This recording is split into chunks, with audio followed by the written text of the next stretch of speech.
જ્ઞાનીબેન ઠાકોરે ભાજપના ભૂક્કા કાઢ્યા, વોટ ચોરી સાથે ખોલી મોટી પોલ।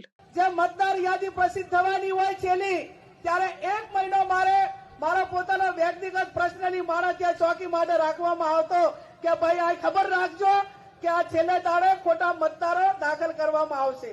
અને હકીકત એવી થઈ કે 2017માં પણ અમે 7,500 મતદારો એ રાતના 11 વાગે છેલ્લી તારીખે પકડ્યા અને અમે અમને પુરાવા આપ્યા ચૂંટણી પંચને અધિકારીઓને કે આ 11 વાગે 7,500 મતદારો એ આ બધા બોગસ દાખલ થઈ રહ્યા છે।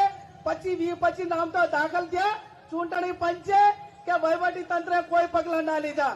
2022 ની વિધાનસભાની ચૂંટણી એ પણ સેમ કે જેને 1 મહિના પહેલા ગ્રામ પંચાયતની ચૂંટણીમાં મતદાન કર્યું અને વિધાનસભાની ચૂંટણીના 2 મહિના પહેલા એક ગામમાંથી 50 મતદારો એને કેન્સલ કરવા માટેનો ટાર્ગેટ નક્કી કર્યો અને એમાંથી 2-3 ગામોનો પુરાવો પણ અમારી સામે આવ્યો।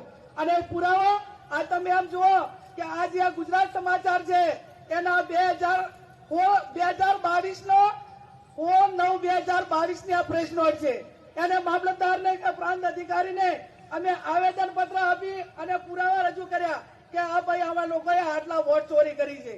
2024 ની લોકસભાની ચૂંટણી હોય એ ચૂંટણીની અંદર બીજા જિલ્લામાંથી મતદાર યાદીમાં બનાસકાંઠાની અંદર નામ દાખલ કરવામાં આવ્યા અને આ ચોખવટ હું એટલા માટે કરું છું કે મારી વોટ ચોરીની જે પ્રેસ નોટ હોય કે મારા પેજ ઉપર પોસ્ટ હોય તો એ ખાકી ચડ્ડી વાળા ભારતીય જનતા પાર્ટી વાળા સાહેબ એવો આક્ષેપ કરે કે જ્ઞાનીબેન તમે આ વોટ ચોરીનો આક્ષેપ લગાવ્યો છો તો તમે બનાસકાંઠામાં કઈ રીતે જીત્યા? તો એમને હું કહેવા માંગુ છું કે તમે ચોરી કરીને કેટલી કરી?